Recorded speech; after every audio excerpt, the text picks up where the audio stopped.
안녕하세요, 리입니다.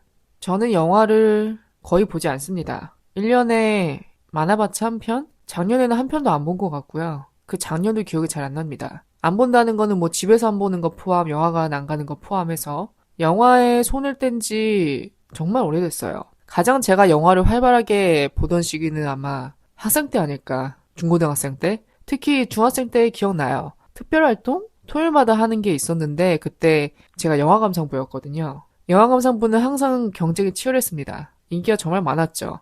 왜냐면 일단 꿀이거든요. 딱히 뭐 할 게 없어요. 영화 보고 집 가면 되니까. 시간도 때우고 최신 영화들 다 볼 수 있고. 항상 치열했습니다. 영화 감상부는 남녀 사이에서. 과거를 돌이켜봤을 때 가장 영화에 관심이 많았고 활발하게 보던 시절이 아마 중학생 때인 것 같아요. 그리고 그때가 어떻게 보면 한국 영화의 피크 아니었나. 그때는 진짜 볼 게 많았어요. 천만 관객 동원하는 영화들도 상대적으로 많이 나오는 편이었고 경쟁작들이 항상 치열했어요. 볼 게 정말 많았습니다. 버릴 영화가 딱히 없었어요.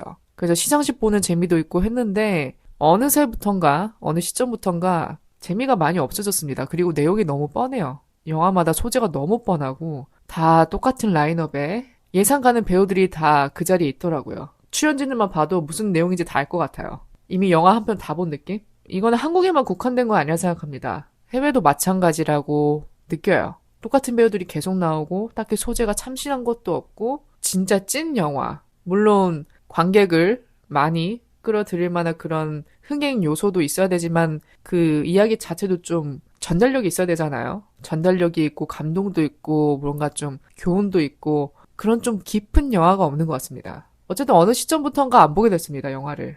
영화관도 안 가게 됐고 데이트할 때도 뭐 영화관 데이트가 어떻게 보면 가장 베이직한 옵션이었는데 딱히 이제는 그러지도 않은 것 같아요. 시간 때울 만한 최적의 장소가 영화관이었는데 영화도 뭐 볼만한 게 있어야 이제 가서 돈 내고 보는 가치가 있지 그런 게 없으니까 점점 그런 문화활동에서 멀어지더라고요. 이게 첫 번째 이유입니다. 제가 영화를 안 보는 이유. 두 번째는 제 자신한테는 좀 문제가 있어요. 저는 집에서 영화를 틀어놓으면 처음부터 끝까지 안 끊고 본 적이 없습니다. 집중을 못 하겠는 것도 있고 그냥 영화가 재미없어서 완주를 못 하겠는 것도 있고 그리고 또 집이니까 이게 내가 내 맘대로 언제든 끊고 뭐 다시 보고 할 수 있잖아요. 그런 생각에 보다가 뭔가 저 배우의 근황이 궁금해. 인스타를 보고 싶어. 그러면 영화 중단하고 인스타 보다 보면 뭐 그만 보고 나오나요? 한두 개 보고 나오다가 다시 영화 플레이 하려고 하면 아까 무슨 장면이었지? 이야기를 다시 되살려야 되니까 한 몇십 초 전으로 가서 다시 보고 중간중간에 언제든 방해받을 요소들이 많고 재미없으면 안 봐도 된다는 그게 있어요. 부담감이 없잖아요. 그게 있기 때문에 그냥 재미없으면 중간에 나가고 그리고 제가 제 자신을 아니까 영화 한 편을 완주하는데 꽤나 많은 통제력이 필요하다는 걸 아니까 시작하기가 두려워요. 그냥 영화 보기 전부터 재미없으면 어떡하지? 괜히 시작했는데 시간 낭비라는 느낌이 들면 어떡하지? 그 시간 낭비라는 그 생각이 좀 두려운 것 같아요. 영화를 한번 보려 하면 딱 자리 잡고 앉아서 지그시게 봐야 되는데 한 30분 봤어. 근데 너무 재미없는 거야. 본 게 있으니까 이제 또 완주해야겠다는 그런 부담감도 있으면서 그냥 여기서 멈추려고 하면 여태까지 본 게 또 아깝고 쉽게 이제는 시작을 못하는 것 같습니다. 영화 감상을 집에서. 그러다 보니까 뭐 영화관 갈 생각은 안 하죠.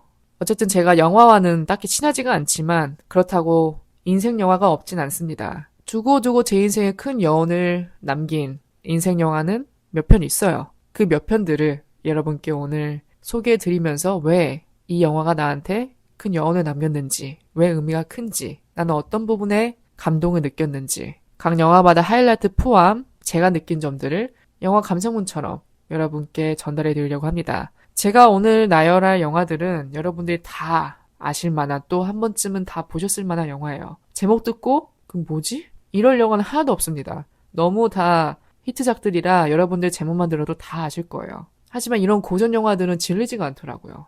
옛날 영화가 훨씬 나은 것 같습니다. 솔직히 말하면. 교훈과 여운이 있거든요. 그래서 여러분들도 저의 리스트를 한번 들으시면서 여러분만의 인생 영화는 뭔지 곰곰이 한번 떠올려 보시고 공유해 주셔도 좋을 것 같아요. 그럼 바로 에피소드 시작할게요. 첫 번째 영화는 타이타닉입니다. 이거는 1번으로 세울 수밖에 없었어요. 타이타닉 미만 잡이라고 말해도 과언이 아닐 정도로 저한테 타이타닉은 인생 영화 그 이상입니다. 과장이 아니라 제가 여태까지 살면서 50번 넘게 봤어요. 다 세어보면 그 정도 될 겁니다, 정말. 제가 정확히 몇 살에 봤는지 기억 안 나지만 아마 7살 전일 거예요, 무조건. 무조건 7살 전입니다. 5살? 6살? 그때쯤 본 것 같아요. 저는 타이타닉을 보고 굉장히 충격받았습니다. 영화 자체가 충격이었어요. 그리고 실화를 바탕으로 했다는 거에 더더욱 충격을 받았습니다. 영화 그 사건 자체도 충격인데 거기에 나오는 그 사랑 이야기, 또 마지막에 비극이잖아요. 어떻게 보면 뭐 완전한 비극이라 할 수 없죠. 왜냐면 로즈가 살아남았으니까, 로즈라도 살아남았으니까 뭐 완전히 비극이라 할 수 없지만 어쨌든 둘이 이어지는 그런 해피엔딩은 볼 수 없었다는 것에 그 결말이 저한테는 더 깊은 여운을 남겼던 것 같아요. 제가 타이타닉을 너무 좋아하니까 부모님이 나중에는 그냥 비디오 테이프를 사주셨습니다. 그 당시 이제 비디오 테이프 시절이었는데 타이타닉 비디오가 상, 하 이렇게 두 편으로 나눠져 나왔어요. 처음에는 이제 제가 좋아하니까 비디오 가게에서 대여해서 봤습니다. 추억이네요, 비디오 가게. 보고 싶은 영화 있으면 비디오 가게 가가지고 대여해서 보고 반납하고 그랬는데 처음에는 이제 대여를 해서 보다가 제가 나중에 너무 좋아하니까 그냥 부모님이 상편, 하편 나눠져 있는 그 타이타닉 비디오를 사주셨어요. 아직도 생각납니다. 그 외관이. 하얀색 바탕에 이제 그 포스터? 잭과 로즈 얼굴이 이렇게 교차되어 있는 그런 표지였는데 어쨌든 기억나요. 타이타닉을 오늘 리스트에 넣은 이유는 뭐 제가 좋아하는 영화라서인 것도 있지만 엊그저께 이제 본집 갔는데 TV 채널 돌리다 보니까 어떤 한 채널에서 이걸 해주더라고요. 저는 항상 TV 채널 넘기다가 타이타닉 나오면 무조건 멈춥니다. 아직도 그래요. 항상 지나친 적이 없어요. 타이타닉 하면 무조건 봅니다. 다 알아도 봐요. 그리고 제가 혼자 있을 때는 TV를 안 보거든요. TV 채널을 아예 연결을 안 해놔요. 왜냐면 유튜브만 보기 때문에 유튜브 아니면 뭐 가끔 넷플릭스 그런 것만 보지 TV 채널을 안 봅니다. 근데 제가 TV를 유일하게 볼 때가 이제 본집 갈 때. 거긴 할 게 없잖아요, 딱히. 그래서 TV를 자연스럽게 보게 되는데 TV 채널 돌리다가 타이타닉 나오면 무조건 멈춥니다. 그래서 그날도 멈춰서 봤어요. 어렸을 때 저는 타이타닉을 볼 때 그냥 그 사건과 잭과 로즈의 이별 거기에 초점이 맞춰져 있었는데 이제는 크니까 그 사건의 전반적인 원인, 전개, 그리고 그 후의 이야기들 그런 것에 더 관심이 생기더라고요. 그래서 엊그제 영화를 본 다음에 검색을 해서 쭉 읽어봤습니다. 타이타닉 사건의 전말을. 정확히 몇 년도 몇 월 며칠 어디에서 어디로 향하다가 어느 지점에서 그 사고가 났는지 그리고 이번에 타이타닉 사건을 검색해보면서 새로 알게 된 사실인데 침몰 당시 가장 가까운 거리에 있었던 캘리포니안호에 관한 이야기를 알게 됐는데 가장 가까이 있었으니까 어떻게 보면 조난 신호를 듣고 바로 현장으로 왔다면 사상자가 조금이라도 덜 했을 텐데 당시 캘리포니안호에 무선통신사가 한 명밖에 없었답니다. 근데 그 한 명이 타이타닉이 빙산에 부딪히기 약 10분 전에 근무를 마치고 잠자리에 들었다고 해요. 조난 신호가 그 사람이 잡는 후에 발송되었기 때문에 아무도 들을 수 없었다는 거죠. 어쨌든 거기서 한번 어긋났던 거고 또 캘리포니안호의 선원들은 저기 멀리서 타이타닉이 쏘아올린 신호탄을 직접 봤지만 조난 신호라고 미처 생각을 못했다 합니다. 뭔가 조난 신호라면 빨간색을 쏴야 되는데 왜 흰색을 쏘지 하면서 조난 신호로 인지하지 못한 거예요. 그 당시에는 이제 신호탄 색깔 규정이 명확하지 않았다고 합니다. 만약 캘리포니안호가 조난 신호를 듣고 바로 출발했다면 희생자가 많이 줄지 않았을까라는 의견도 있어요. 뭐 하나둘 따지다 보면 아쉽지 않은 게 없었겠죠. 이것도 원인인 것 같고 저것도 원인인 것 같고 결국 꼭 뭐가 문제였다라고는 할 수 없는 사건인 것 같습니다. 어쨌든 이번에 영화를 본 후에는 그냥 보고만 끝낸 게 아니라 이것저것 좀 많이 알아봤어요. 그때 사상자가 얼마나 됐는지 또 유튜브 보니까 그런 것도 있더라고요. 바다에 빠졌을 때 그 바다에서 본 타이타닉의 모습, 타이타닉이 침몰하는 모습 그걸 약간 시뮬레이션처럼 해놨는데 칠흑 같은 어둠입니다. 칠흑 같은 어둠. 정말 어두워요. 거기다가 이제 침몰 직전에는 다 전기도 나가고 불도 나갔잖아요. 아무것도 안 보이고 옆에는 사람들의 비명소리만 들리고 그런 시뮬레이션을 만든 영상도 있는데 그거 보니까 그 공포가 장난 아니었겠다라는 생각이 들었습니다. 정말로. 그래서 아직도 실화라는 게 믿기지가 않아요. 가끔은. 때론 현실이 영화보다 더 무서운 법이죠. 타이타닉을 보면서 항상 그 생각을 합니다. 내가 로즈였다면 같은 선택을 했을까? 나중에 후반부에 보면 잭이 로즈를 구명정에 태웁니다. 로즈라도 살리기 위해서 구명정에 태우고 자기는 뒤따라 갈 테니까 내가 탈 구명정은 또 따로 있으니까 애써 로즈를 안심시키면서 로즈 혼자 구명정에 태워요. 그리고 그 로즈가 탄 구명정이 서서히 내려가고 그 모습을 이제 잭과 칼, 약혼자가 둘이 보고 있어요. 당연히 잭을 위한 구명정은 준비되어 있을 리가 없었죠. 없죠. 본인도 알았고요. 그렇게 로즈 같은 군면적이 조금씩 내려가는데 로즈가 빤히 잭을 쳐다봐요. 그러다가 순간 그 앞에 있는 사람들 밀치고 그 뚫린 창문 그 갑판 위로 몸을 던져요. 배로 다시 올라타려고. 그걸 보자마자 이제 잭이 놀라서 로즈가 있는 쪽으로 달려가죠. 그렇게 결국은 둘이 다시 만나고 끝까지 함께합니다. 그게 마지막 기회였잖아요. 만약에 그 순간에 로즈가 그냥 구명정을 타고 밑에까지 내려갔으면 그리고 끝났겠죠. 그 순간 로즈가 한 선택이 저한테는 많은 질문을 남겼습니다. 나라면 저렇게 할 수 있었을까? 나라도 저렇게 할까? 근데 한편으로는 뭔가 나도 저렇게 할 수 있을 것 같다는 생각이 들어요. 왜냐면 이래나 저래나 생사가 불명확한 상황이잖아요. 살 수 있을 거란 보장이 없으니까 어떻게 보면 저는 마지막이라는 생각으로 정말 마음 가는 대로 해보는 것도 괜찮겠다, 미련 없겠다라는 생각이 들었습니다. 또 모르죠. 그건 어디까지 영화 이야기고 막상 현실에서는 나살기 바쁠 수도 있는 건데 그 생각이 들어요. 또 그 다음 제가 이입하는 부분이 바로 그 마지막에 갑판 위에 로즈만 올라가잖아요. 잭이 로즈만 올리고 본인은 그냥 물에 있죠. 사실 이 장면을 두고 많은 이야기가 오갔더라고요. 타이타닉 관련해서는 밈도 정말 많은데 제가 그거 하나 봤습니다. 어떤 뭐 전문가가 시뮬레이션을 그려본 거예요. 가상의 시뮬레이션을. 정말 갑판에 로즈만 올라갈 수밖에 없었을까? 두 명이 올라가서 누울 수는 없는 크기였을까? 하면서 잭이 생존하는 법 해가지고 로즈를 이 구조로 눕히고 잭이 이렇게 누워가지고 둘 다 이제 갑판 위에 올라가는 거죠. 이렇게 둘이 올라갔으면 살았을 것이다. 뭐 이런 재미있는 가설도 보곤 했습니다. 저도 그랬어요. 어렸을 때 이거 보면서 왜 본인은 왜 안 올라갔을까? 옆에 뭐라도 찾아보던가 아니면 같이 올라가던가 같이 올라갔으면 가라앉았을까? 별의별 생각이 다 드는 거예요. 너무 아쉬우니까. 또 웃긴 게 최근에 요즘 AI가 장난이 아니잖아요. AI로 만든 타이타닉 2.0 타이타닉 2탄 해가지고 완전 다른 이야기인 거예요. 그 후에 타이타닉 침몰 후의 얘기. 결말을 아예 바꾼 거죠. 로즈를 바닷물에 빠뜨리기 전에 로즈의 주머니에서 코트 주머니에서 그 블루 다이아몬드를 꺼내요.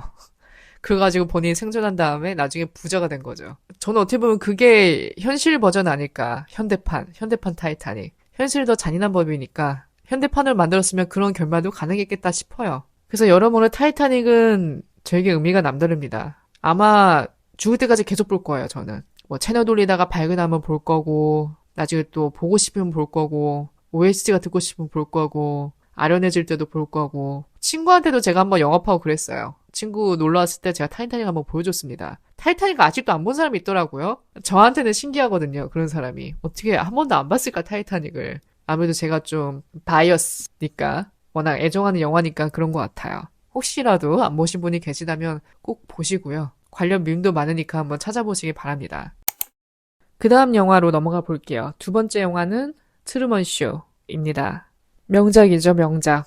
명작이라고 말하기도 입 아플 정도로 명작입니다. 트루먼 쇼는. 영화를 보신 분들은 한 번쯤은 다 상상해 보셨을 것 같아요. 내 삶이 트루먼 쇼이진 않을까? 만약 내 삶이 여태까지 트루먼 쇼였다면, 이 사실을 알았다면 나는 어떤 선택을 할 것인가? 트루먼과 같이 앞으로 나아갈 것인가? 아니면 계속 그 삶을 택할 것인가? 안주할 것인가? 이런 질문 한 번쯤 던져봤을 것 같아요. 저도 볼 때마다 던집니다. 나라면 트루먼과 같은 선택을 할지. 저는 특히 힘든 사건, 힘들었던 시간, 그런 일들을 겪고 난 후에 이런 생각도 했어요. 그런 일 자체가 너무 가슴이 아프니까 차라리 이게 현실이 아닐 수만 있다면, 나의 진짜 현실이 아닐 수만 있다면 내 삶이 여태껏 트루먼 쇼라 할지라도 난 용서할 수 있다. 난 뭔가 이해할 수 있을 것 같다. 이런 생각도 해봤어요. 이 사건을 포함해서 내가 겪어온 이 일들이 짜여진 각본에 의한 것이고 사실 나의 현실은 내 진짜 현실은 이 세트장 뒤에 일어나고 있다는 사실을 알았다면 내가 몇십 년을 속았다 해도 나는 뭔가 이해할 수 있을 것 같다. 그런 생각을 했었어요. 삶을 살면서 감당하기 힘든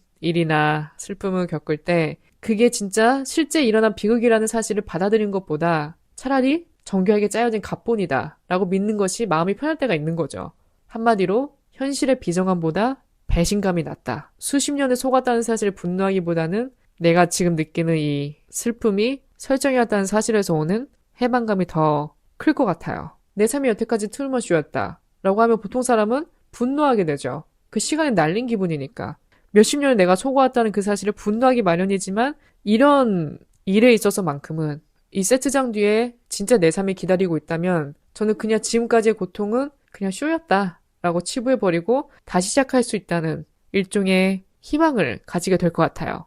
힘든 일을 겪을 때 혹은 힘든 일을 상기시킬 때 이런 생각을 해요, 저는. 트루먼쇼에 내 삶을 비유하면서 내 삶이 트루먼쇼였다면 나는 어떻게 반응할 것인가. 내 시간을 통째로 날려먹었다는 생각, 또 겪어도 되지 않을 아픔을 겪었다는 생각에 분노할 수 있지만 차라리 이게 가짜라면, 설정이라면 저는 용서할 수 있을 것 같아요. 내 진짜 현실은 이 문 밖에 있으니까. 그래서 10번을 제 자신에게 물어봐도 저는 트루먼과 같은 선택을 할 것 같습니다. 마지막에 트루먼이 폭풍우를 뚫고 나가 결국 문을 열고 나가죠. 근데 이 자체가 굉장히 용감한 선택이에요. 왜냐면 세트장 밖의 현실이 세트장 안보다 훨씬 더 잔혹할 수 있거든요. 내가 살아왔던 그 각본보다 내가 마주하게 될 현실이 더 잔인하고 힘들 수 있어요. 그런 불투명함을 안고도 그런 선택을 한 트루먼이 저는 정말 용감하다고 생각합니다. 용기 있다고 생각해요. 이런 인생에 큰 교훈을 주면서 보는 사람으로 하여금 여러 가지 질문을 던지게끔 하는 영화. 저는 이런 영화를 참 좋아합니다.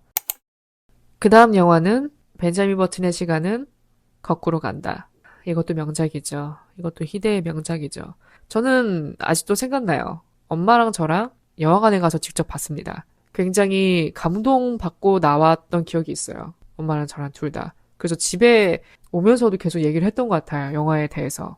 저는 이 영화가 단순 판타지를 넘어서 인생의 본질을 관통하는 묵직한 메시지를 던져주는 영화라 생각합니다. 가장 인상 깊었던 장면은 브래드 피트, 벤자민과 이 케이트 블란쳇의 신체적 나이가 비슷해지는 그 시기에 둘이 나눴던 그 사랑이 저는 가장 아름답고 슬펐어요. 둘의 신체적 나이가 비슷해지니까 서로의 삶 전체를 이해하고 받아들인 상태에서 나누는 사랑이기 때문에 그 울림이 더 컸던 것 같습니다. 저는 이 영화를 보면서 물론 벤자민이 태어나자마자 어떻게 보면 할아버지로 태어난 거잖아요. 그러다가 나중에 결국 아기가 돼서 죽죠. 저는 벤자민이나 우리 인간이나 별반 다를 게 없다고 생각해요. 태어난 모습과 눈 감을 때의 모습만, 그러니까 겉모습만 다르지 나머지 다 똑같다고 생각합니다. 무슨 말이냐? 인간도 아기로 태어나서 아기로 가요. 그렇잖아요? 우리는 누군가의 도움, 그러니까 부모님으로부터 세상에 오고 다시 누군가의 도움을 받으면서 떠나죠. 자식의 도움을 받거나 간병인의 도움을 받거나 결국 나이가 들고 노화하면 내가 태어났을 때처럼 다시 누군가의 도움을 받게 됩니다. 손길을 받게 돼요. 몸은 어른이었을지 몰라도 죽음 앞에서는 모두가 연약한 존재가 된다는 사실이 이 벤자민의 아기 모습을 통해서 시각적으로 완벽하게 구현되었죠. 그래서 저는 벤자민의 그 겉모습만 다르지 생애는 일반 사람들과 똑같다고 생각합니다. 정말 겉모습만 다를 뿐이에요. 그래서 결국은 시간이 뭐 정방향이든 역방향이든 소중한 사람과 함께하고 마지막에 누군가의 온기를 느끼며 떠나는 것이 인생의 가장 큰 축복이라는 점을 시사하는 것 같아요. 네 번째는 조 블랙의 사랑, Meet Joe Black입니다. 브래드 피트 영화가 2개나 나왔네요. 제가 좋아하는 배우입니다. 1등을 꼽자면 저는 어렵네요. 조 블랙, 벤자민 중에. 저는 조 블랙의 사랑을 꼽을 것 같습니다. 결국 돌아가는 건 다 옛날 영화입니다. 고전 영화예요. 그러니까 우리가 명작은 결말을 알고도 돌아간다는 말처럼 결국은 다시 보게 되고 돌아가는 것은 이런 명작들이에요. 아무리 뭐 새로운 영화, 막 스펙타클한 영화가 나온다 할지라도 이 옛날 영화는 못 이기는 것 같습니다. 영화에서 앤서니 호킨슨의 묵직한 연기도 훌륭하지만 무엇보다 브래드 피트가 연기한 조 블랙의 그 독특한 분위기가 영화를 이끌지 않았나 싶어요. 저는 잊혀지지 않는 게 그 조의 천진난만한 순수함, 그 표정이 저는 잊혀지지가 않아요. 어떻게 그걸 그렇게 잘 표현했을까라는 생각이 들어요, 아직까지도. 죽음의 사신이었던 그가 인간 세상에 와서 피넛버터 한 숟가락에 눈을 막 번쩍뜨고 처음 느껴보는 신체적 감각과 감정에 당황하는 모습 있잖아요. 모든 게 새롭고 신기하고 처음이라 낯설고 설레면 순수한 그 모든 감정을 표정에 그대로 담아냈어요. 따지고 보면 저승사자니까 모든 것을 다 아는 초월적 존재임에도 불구하고 그 여주인공 수잔 앞에서는 굉장히 수줍어하죠. 그 수줍어하고 어쩔 줄 몰라 하는 그 간극이 참 매력적으로 다가왔습니다. 사랑을 정말 사랑처럼 하는 느낌이었어요. 사랑을 이리저리 재고 이론적으로 하려는 게 아니라 정말 느끼는 감정 그대로 배워가는 과정이 저는 너무나 순수하게 느껴졌거든요. 그 브래드 피트의 그 투명한 눈빛, 이 세상 사람이 아닌 것 같은 그런 투명한 눈빛, 그 표정들이 인상 깊더라고요. 대체할 배우가 없는 것 같아요, 이 역할에서는. 그 정도로 잘 표현하지 않았나. 명대사가 있어요. 뭐 영화 명대사 말하는 게 좀 오글거리긴 한데 앤서니 홉킨슨의 명대사 중 하나가 사랑은 열정이고 집착이며 그 사람 없이는 못 사는 거야. 머리가 아닌 가슴이 시키는 대로 해. 머리가 아닌 가슴이 시키는 대로 하라는 그 조언 아마 딸에게 했던 조언인 것 같은데 요즘에는 좀 사랑의 의미가 많이 변색되고 변질되는 느낌이 있는데 그럴 때마다 이런 라인을 되새기면 딱히 어려울 게 없는데 그렇잖아요. 그냥 머리가 아닌 가슴이 시킨 대로 하면 되는데 왜 이렇게 어려울까? 이런 라인들을 이렇게 되새기다 보면 이게 근본 아닐까라는 생각이 들어요. 그래서 참 이 영화는 뭐 시작부터 끝까지 결말도 많은 여운을 남겼어요. 마지막 영화는 라스베가스를 떠나며입니다. 이 영화는 제가 예전에 술 에피소드에서 언급을 한번 했었어요. 저는 이 영화가 인상 깊었던 게 다른 게 아니라 굉장히 현실적이어서 인상이 깊습니다. 반전이라는 게 없어요, 영화 내내. 결말도 예정된 결말입니다. 한마디로 잔인할 일 많지 정직한 영화예요. 보통 뭐 할리우드 영화 하면 뭐 막판에 뭐 기적이 일어나거나 사랑의 힘으로 알코올 중독을 극복하는 그런 서사를 그렸을 법도 한데 이 영화는 그 기대를 처참히 무너뜨려요. 그 반전 없음, 이주는 묵직한 여운이 있습니다. 일단 그 포인트의 첫 번째는 조건 없는 수용의 끝. 이 영화가 비극적이면서도 아름다운 거는 극중에서 세라가 벤을, 니콜라스 케이지를 바꾸려 하지 않았기 때문이에요. 보통 같으면 뭐 술을 끊어, 술 좀 제발 끊어라 이러면서 다시 회복을 도울 법도 한데 그런 말을 안 합니다. 그리고 벤은 술을 끊을 생각이 없었습니다. 애초부터. 그래서 세라한테도 말해요. 나보고 술 끊으라고 하지 말라고. 그 요구를 세라는 받아들입니다. 어떻게 뭐 고쳐보고 다시 갱생시키려는 그런 노력을 안 해요. 그의 요구를 그대로 받아들입니다. 보통의 관계라면 구원을 꿈꿨겠죠. 하지만 두 사람은 서로의 파멸을 지켜봐줘요. 이게 저는 정말 잔인할 만큼 현실적으로 다가왔습니다. 또 예정된 결말이 주는 몰입감이 있었죠.